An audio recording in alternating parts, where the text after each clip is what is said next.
waa kuma gaariye waxa uu ku dhashay magaalada Hargeysa 1952 waxa uu ku hana qaaday magaalooyinka Hargeysa iyo Shiil oo uu ku dhameystay waxbarashadiisii hoose dhexe iyo sare dabadeed waxa uu ku biiray kulliyadda Lafoole ee Afgooye halkaas oo uu dhameeyay 1974 wuxuu bare ka noqday dugsiyo sare oo dhowr ah ilaa iyo 1976 sanadkii 1980 ayuu ku wareegay Akademiyadda Cilmiga Fanka iyo Suugaanta halkaas oo uu ka shaqeynayay ilaa iyo 1992 markaas oo uu ku biiray halgankii hubeysnaa ee lala galay taliskii Maxamed Siyaad Barre sidoo kale wuxuu sanadkii 1993 helay miisaanka maansada Soomaaliyeed taas oo ah qawaaniinta xukunka dhismaha maansada wuxuuna markii ugu horeysay si taxanaha ugu daabacay joornaalka Xidig Oktoobar sanad 1976 haddaynu intaa kaga dhimaan taariikhdiisa hadda waxaynu soo qaadan doonaa qayb ka mid ah halkudhigyadiisa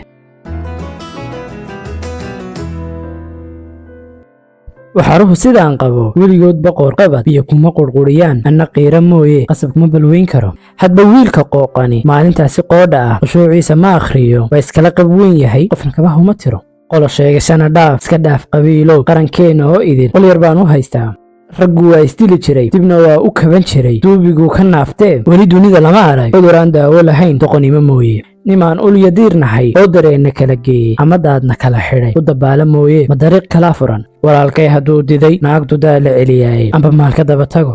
deegaanba awrbaa ku kordoobinayo waxay daawanayaan hebel lagu yidhi dartiinbaa duubka loogu xidhayo la yidhaahdo kama dege dal waxaan ku noolahay saddexdii dalaaqood lagu furay dadnimadii dal waxaan ku noolahay runtuu arag darayso daadihii la yidhi been nin dilaala mooye degmadaan ku noolahay nin daryeel yidhaahdaa dulli buu ka qoran yahay hadday dunida ceeb tahay dulmi loo badheedhaa dalkaayaga ma libiqsado nin kastoo dekana galay qol uu dabada geliyo dembi dhacay mas-uul ma leh markaad hebel duqaysaa reer hebel damqanaya balada aman qabasho leh daba qabo nin yidhaahbaa ragna ugu aqoon daran nacas hadalku kuma duxo doobir iyo nasiib badan oo shil eebba uga digay mooday inuu dadaal iyo dardartiis uga baxay nimaad hal isku diideen dabcas lagama bixiye ku dar talada weliga ducaa idin mideeye cod nimaad ku diri karto col haddaan u soo dumo wuxun bay u daran tahay ka dambaan halkiisii in la doorto jecelahay ninkuu yidhi idow mari duusiguu tirsanayo laga daaya mooye wixii kaleba doog iyo dacar bay ku horiyaan